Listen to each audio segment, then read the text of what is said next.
할렐루야. 1월 31일 금요일 원포인트 큐티 가운데 오신 여러분들을 주님의 이름으로 사랑하고 축복합니다. 오늘 하나님께서 우리에게 주신 말씀은 예레미야 5장 10절에서 19절까지의 말씀입니다. 예레미야 5장 10절에서 19절까지의 말씀 다 같이 한 목소리로 함께 읽도록 하겠습니다. 너희는 그 성벽에 올라가 무너뜨리되 다 무너뜨리지 말고 그 가지만 꺾어버리라. 여호와의 것이 아님이니라. 여호와의 말씀이니라. 이스라엘 집과 유다의 집이 내게 심히 반역하였느니라. 그들이 여호와를 인정하지 아니하며 말하기를 여호와께서는 계시지 아니하니 재앙이 우리에게 임하지 아니할 것이요 우리가 칼과 기근을 보지 아니할 것이며 선지자들은 바람이라. 말씀이 그들의 속에 있지 아니한즉 그들이 당하리라 하느니라. 그러므로 만군 하나님 여호와께서 이와 같이 말씀하시니라. 너희가 이 말을 하였은즉 볼지어다. 내가 내 입에 있는 나의 말을 불이 되게 하고 이 백성을 나무가 되게 하여 불사르리라. 여호와의 말씀이니라. 이스라엘 집이여 보라, 내가 한 나라를 먼 곳에서 너희에게로 오게 하리니 곧 강하고 오랜 민족이라. 그 나라 말을 내가 알지 못하며 그 말을 내가 깨닫지 못하니라. 그 화살통은 열린 무덤이요 그 사람들은 다 용사라. 그들이 내 자녀들이 먹을 추수 곡물과 양식을 먹으며 내 양떼와 솥대를 먹으며 내 포도나무와 무화과나무 열매를 먹으며 내가 믿는 견고한 성들을 칼로 파멸하리라. 여호와의 말씀이니라. 그때에도 내가 너희를 진멸하지는 아니하리라. 그들이 만일 이르기를 우리 하나님 여호와께서 어찌하여 이 모든 일을 우리에게 행하셨느냐 하거든 너는 그들에게 이르기를 너희가 여호와를 버리고 너희 땅에서 이방 신들을 섬겼은즉 이와 같이 너희 것이 아닌 땅에서 이방인들을 섬기리라 하라. 아멘. 이 시간 선지자들은 바람이라 라는 제목으로 담임 목사님께서 큐티 인도해 주시겠습니다. 할렐루야. 1월 31일 우리가 이제 1월 마지막 시점을 또 보내고 있어요. 2월이 되는 순간부터 속도가 점점점 가속도가 붙다는 것이 세월의 특징입니다. 자, 여러분도 오늘도 말씀과 동행하는 것이 왜 그렇게 의미가 있는지를 주의 말씀은 내 발의 등 내 길의 빛, 주의 발자취를 따라 따름이 어찌 기쁜 일이 아닌가. 우리가 찬송가 중에서 이런 노래를 부르며 행진하는 믿음의 선진들을 기억하면서 복된 하루 되시기를 바랍니다. 오늘 말씀 보면 표제어가 선지자들은 바람이라 이런 말을 한 이유가 뭔가 하면 이 백성이 잘못됐을 때 말씀이 살아야 합니다. 그러나 엘리처럼 같이 어두워지면 말씀이 희귀하여 이상이 보이지 않습니다. 이 말은 길이 보이지 않는다는 말이에요. 오늘 이 시대에 여러분 세상은 타락할 때 비록 목회자도 연약하여 넘어질 수는 있어도 말씀이 살아있어야 돼요. 돌아와서 하나님의 말씀에 붙들려 있어야 돼요. 그래야 같이 삽니다. 이게 중요한 원리입니다. 여러분, 인격적으로 훌륭하다 하는 것에 속지 마시고 어떻게 말씀을 액면기대로 분명히 전하는가를 더 귀히 여기셔야 돼요. 그래야 그 속에 길이 있어요. 인격은 길이 아닙니다. 인간의 인격과 인간의 삶의 행위들에는 여러분 스스로 자기 만족도 있고 자기의 체험이 있어요. 길이 아닙니다. 하나님의 말씀만이 길입니다. 그런 의미에서 오늘 여기 10절에 보시면은 거짓 메시지를 전한 거짓 선지자들, 이들이 백성들을 타락해 한 결정적인 또 한 이유가 됩니다. 너희는 그 성벽 올라가 무너뜨리되 다 무너뜨리지 말고 그 가지만 꺾어버리라. 여호와의 것이 아님이니라. 여호와의 말씀이니라. 이스라엘 집과 유다의 집이 내게 심히 반역하였느니라. 반역, 이게 반역입니다. 하나님 법도를 떠나고 대적한 것이 반역입니다. 성령이 구원의 역사를 이루어갈 때 성령을 대적하는 것이 성령 회방죄요? 결코 용납되지 못합니다. 그들이 여호와를 인정하지 아니하며 말하기를 여호와께서는 계시지 아니하니. 자, 우리가 하나님이 존재가 너무 두려울 때 하나님 없다는 무신론을 주장하게 됩니다.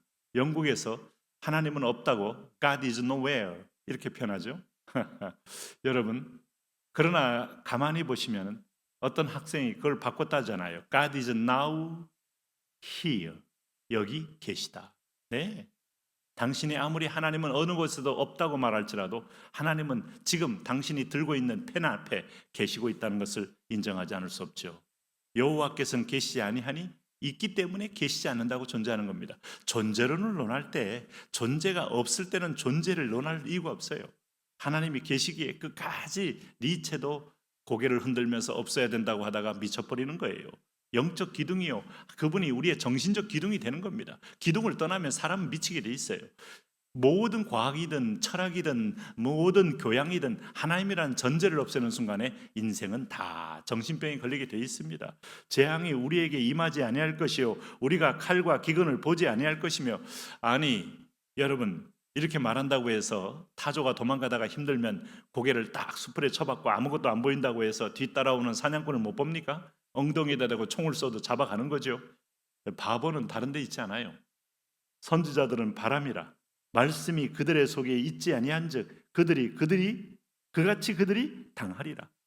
말씀이 있지 않다는 선지자들이 있다. 세상의 교양과 여러분 우리에게 적절한 위로의 말, 상담의 말 이걸 던진다고 말씀이 아니에요. 오늘 구약도 아프지만 들어야 돼요. 사실은 이 말을 하는 설교자들은 더 두려움으로 듣게 돼 있어요. 오늘 하나님의 말씀은 누구든지 간에 우리가 어느 정도 와 있는지를 좌표를 읽게 만들어요. 수영을 하다 보면 바닷가에서 물살에 휩쓸려서 안으로 점점 들어가면 나중에 깜짝 놀랄 때가 많습니다. 내가 저 해안까지 헤엄치지 못하면 죽는 거예요. 네? 그래서 끊임없이 위상을 발견하고 위치를 자각하면서 자기가 돌아올 거리 안에서만 노는 것이죠. 네? 길을 잃어버린 사람은 어릴 적에 어머니 따라갔다가 손을 놓는 순간에 드디어 모르는 길을 갔다가 돌고 돌다가 뺑뺑 돌다가 결국 길을 잃어버리게 되면 자칫하면 영원한 미아가 될 수도 있는 겁니다. 그러므로 오늘 성경에 보십시오. 이들이 그같이 그들이 당하리라, 그들이 속에 있지 아니한 적, 말씀이 없다고 해서 하나님 말씀이 임하지 않는 게 아니기 때문에 1차적으로 하나님 말씀을 말씀대로 보는 눈과 귀가 필요하다. 그래서 오늘 14절에 그러므로 만군의 하나님 여호와께서 이와 같이 말씀하시니라 너희가 이 말을 하였은즉 볼지어다 내가 내 입에 있는 나의 말을 불이 되게 하고 이 백성을 나무가 되게 하여 불사르리라. 내 입에 있는 나의 말을 불이 되게 해서 하나님의 대언의 말씀이 불처럼 임하는 것을 보게 하리라. 여호와의 말씀이니라. 이스라엘 집이여 보라 내가 한 나라를 먼 곳에서 너희에게 오게 하리니. 한 나라가 누구겠어요? 먼 곳들 천여 킬로 떨어져 있는 바벨론이죠. 예레미야는 바벨론의 심판을 앞에 놓고 지금 유일하게 진정성 있는 하나님의 뜻을 선포하고 있는 거예요. 예언과 예언은 틀립니다. 예언은 프로퍼시입니다. 예언의 말씀 프로페트입니다.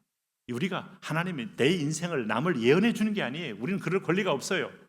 이게 무당이에요. 기독교 무당들이 얼마나 많습니까? 예언은 하나님 말씀을 대언하는 게 예언이에요. 있는 대로만 대언하면 이게 엄청난 예언입니다. 정신을 분명히 차리면서 하나님 말씀에 들어와야 할 이유가 있죠. 그 나라가 어떤 나라입니까? 바벨론이에요. 그래서 곧 강하고 오랜 민족이라 그 나라 말을 내가 알지 못하며 그 말을 내가 깨닫지 못하느니라. 그 화살탕은 열린 무덤이요 그 사람들은 다 용사라. 세계를 제패하는 제국의 용사가 얼마나 강력하겠어요. 몽골이 세계를 제패할 때 그 화살통은 얼마나 무시무시한 유럽의 모든 군마를 탄 기사들을 한 방에 쓰러뜨리는 엄청난 화살이었겠어요. 작지만은 무시무시한 괴물들이었잖아요. 그들이 내 자녀들의 먹을 추수곡물과 양식을 먹으며 내 양떼와 소떼를 먹으며 내 포도나무와 무화과나무 열매를 먹으며 내가 믿는 견고한 성들을 칼로 파멸하리라. 하나님의 그 도성에서 그들이 와서 다 빼앗아간다. 내가 너에게 거저 포도원도 주고 거저 양식도 주고 거저 이른 비와 늦은 비를 주고 너희가 손으로 짓지 않는 집에 거할 수 있는 은총을 가나안의 너희 선배들을 통하여 주지 않았느냐? 다 빼앗긴다. 내가 받은 것 중에 받지 않는 것이 무엇이냐? 인색하지 말아라. 내 거라고 주장하지 말아라. 사실 여러분 이렇게 목회를 하다 보면 너무 안타까울 때가 있는데 내 거라고 딱 쥐고 있다가 결국은 더 이상 얻지 못하는 사람들 불쌍해요. 손을 비워놓으면 손이 계속 채워지게 돼 있지만 쥐고 있으면 누구도 줄 수가 없어요. 쥐는 것은 여러분 결국 하나님의 은총을 막는 거다. 푸는 것은 하나님의 은총이 계속 임하도록 하는 축복의 허브가 되는 거다. 오늘 이 백성이 떠나면서부터 가지고 있으면서 하나님 없이도 우리는 누릴 수 있다? 거짓말입니다. 결국 다 뺏긴다는 거예요. 그러나 18절 보세요.